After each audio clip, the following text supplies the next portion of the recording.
Pump वापरणारे त्यांचं वीज बिल माफ करणारी योजना, गॅस सिलेंडर 3 गॅस सिलेंडर देणारी योजना आणि युवकांसाठी 10 लाख लोकांना आज अप्रेंटिसशिप 6,000, 8,000 आणि 10,000 रुपये देणारे पहिलं राज्य आहे। आणि हे सर्व जे आहे म्हणजे आम्ही सर्वांगीण या राज्यातल्या सर्व वर्गाचा पूर्ण विचार केलाय। एक कुटुंब जे आहे, एक कुटुंब सुखी कुटुंब कसं होईल याचा निर्णय आमच्या सरकारने घेतलाय। यामध्ये मोठ्या प्रमाणावर आज या राज्यातली जनता या महायुतीच्या कामावर समाधानी आहे आणि येत्या निवडणुकीमध्ये विधानसभेच्या पुन्हा एकदा महायुतीचं सरकार येईल, सर्वसामान्यांचं सरकार येईल। कारण सर्वसामान्यांना ज्या योजना आम्ही सुरू केलेल्या आहेत त्या योजना आणि त्याचे लाभार्थी नक्की या सरकारचे निर्णय विसरू शकणार नाही। विधान परिषदेच्या निवडणुका झाल्यानंतर तुम्ही पालघरच्या दिशेने रवाना झाला। हो, शिंदे साहेब बरोबर 2 वर्षापूर्वी अशाच निवडणुकीमध्ये आम्ही निर्णय घेतला होता। महाराष्ट्रातल्या जनतेच्या मनातला निर्णय घेतला होता आणि ज्यांनी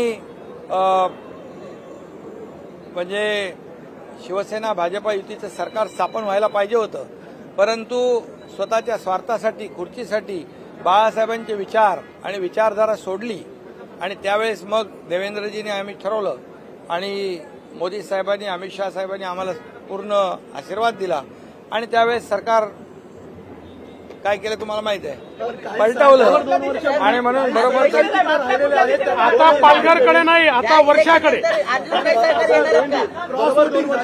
नाही 2 वर्षापूर्वी राज्यसभा निवडणूक असेल किंवा विधान परिषद निवडणूक असेल, या ठिकाणी आकडेवारी नसताना देखील देवेंद्र फडणवीसांनी राज्यसभा आणि विधान परिषदेमध्ये आपले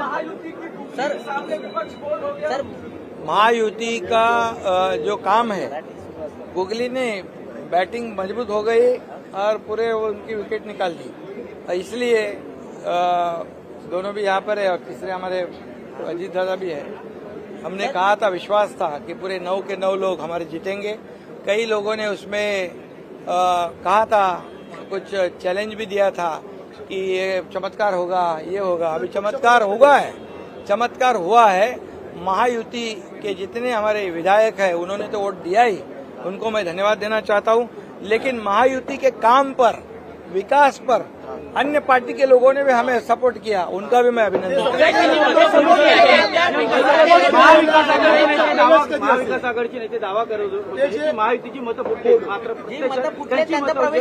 फुटलेल्या मतांचा प्रवेश होणार का महायुतीमध्ये? अरे बाबा ऐका, आता जे काही लोकांना महाविकास आघाडीचा जे काही खरा चेहरा आहे तो खरा चेहरा आता दिसलेला आहे।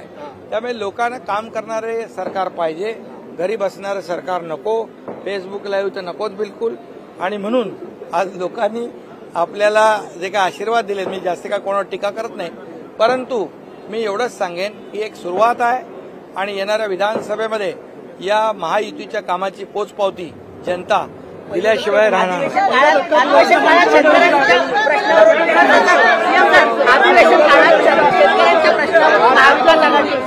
आक्रमक झालेली पाहायला मिळाली, मात्र महाविकास आघाडीने शेतकऱ्यांच्याच नेत्याला पाडलेले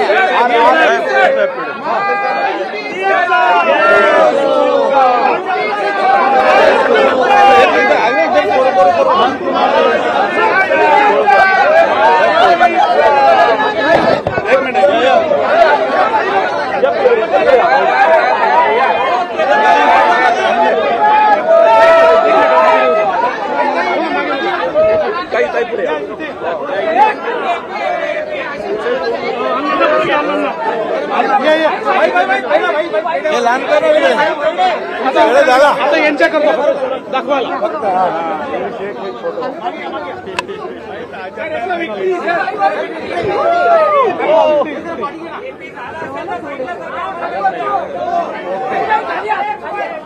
खाली चला, आता तुम्ही सरकार त्यांना घेऊ द्या।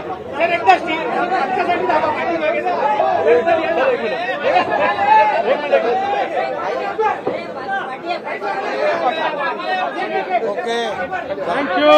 चला।